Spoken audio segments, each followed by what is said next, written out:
the people who have spoken so far. We are doing not too well on time, but we will try and manage that.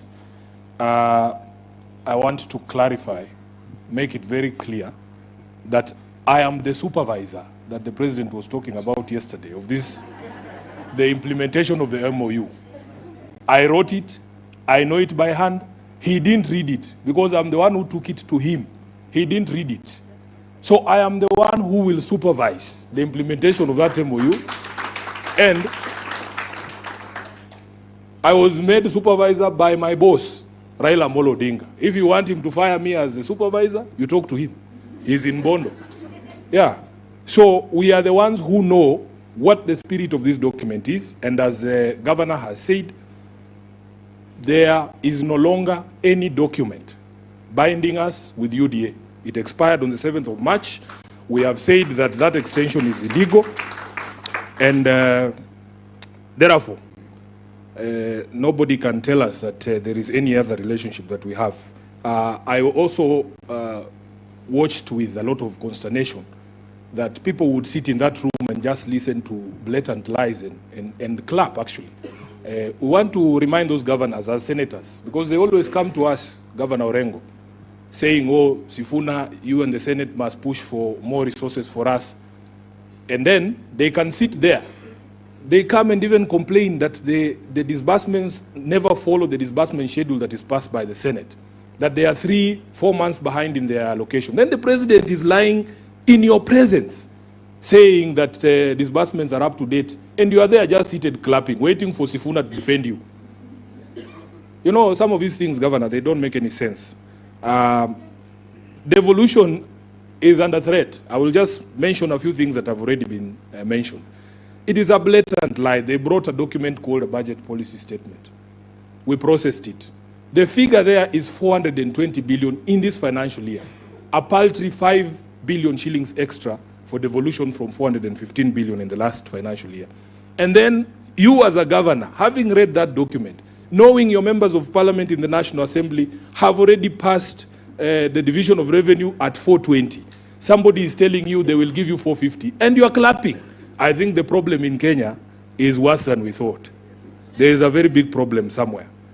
Now, let me tell you about my own seat in Nairobi. Baba's intention was to make sure that every function that is designated as a devolved function is actually devolved to the counties. The national government continues to hold functions that they have no business holding. And as Ososi has said here, instead of honoring the legacy of Mzee, because Baba was called the father of devolution, by ensuring that we actually fully devolve all these functions, the county government, the national government is actually snatching responsibilities of the county government. They spoke about the 80 billion that he likes to throw around, saying he's helping Nairobi. First of all, the national government owes Nairobi over 100 billion shillings. All they need to do is to pay us our money. Just pay us our money. Instead of somebody giving you 100 billion, they give you 80, then you clap. There is something fundamentally wrong in this country.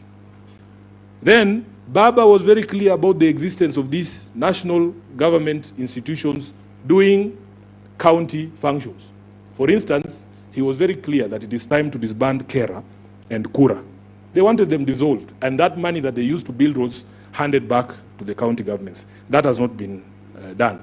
Finally, as a leader of a political party, I wrote in that MOU that William Ruto's government will respect the identity and integrity of all political parties, because we are a multi-party democracy. Because he didn't read it, he doesn't know that it is there. What he has done to my party ODM, I can speak for Baba. Baba will never forgive Ruto for what he has done to ODM. ODM today is unrecognizable. ODM is unrecognizable. We used to be the party that fights for the people. We used to be the ones representing the interests of the people. Can you really see the representation of the people in those dances we are being shown on TV called Linda Ground? And that is the doing of William Ruto. He has supplied resources outside party channels, to be able to destroy the party that is ODM. Those of us who still believe that this great institution cannot go down, we'll continue to stand and fight. Some of you are here, you telling me, oh, Sifuna, leave ODM, you go and form another party. We are not leaving ODM. This party belongs to all of us. We have to fight for this party, bwana. Watuue tu kama watatuua, lakini tutakuwa hapo ndani. Hey, baba hakulea waoga, as I've told you. And we have all contributed to the standing of the party. You cannot tell Karoli to leave ODM. He's the owner of ODM. Hey, we are all owners of ODM. All of you who pay taxes. ODM is a taxpayer-funded institution. All of us have a stake. Even if you're not a member of ODM, you have a responsibility to fight for these great institutions of democracy, such as political parties. So therefore, I want to just give a few people from this side. We have had a lot from men in suits. Let us have some female voices as well. And we want to start with the president. You know, there's a president here. Mheshimiwa Rais. And unaweza kupatiwa mic hapo ndio tuende kwa haraka, because if we walk too much, we might take a lot of time. Madam President, you have 2 minutes. You can give us our assessment from the students' perspective, whether indeed you feel that the 10-point MOU has been fully implemented as they told us yesterday. Morning, everyone. I am Valerie Sitawa, a student at the University of Nairobi. Incoming Madam President, and we must get there. So today is a pleasure, and it's a wow thing that we have been given such a good opportunity to be with our leaders, sit down and discuss about the 10-point agenda. And first of all, I would like to point out to the unemployment part, where His Excellency Mheshimiwa Babu Owino talked about. It's one of the most troubling issue in our country. And as much as we are in the universities, our parents are proud of us, but what is the aftermath? We go to school, we get to graduate, we get our degrees, but at the end of it, we get to become business people. Like, there's this girl in TikTok, she calls herself Mama Mboga, and she has a degree that can get her work.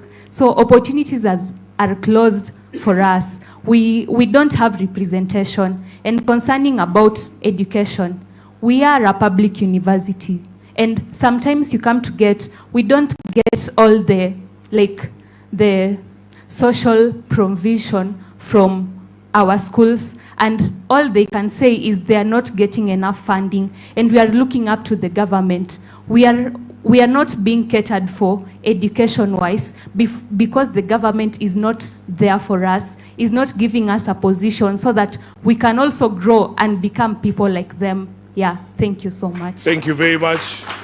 Let's hear from Juliet. Good afternoon, everyone.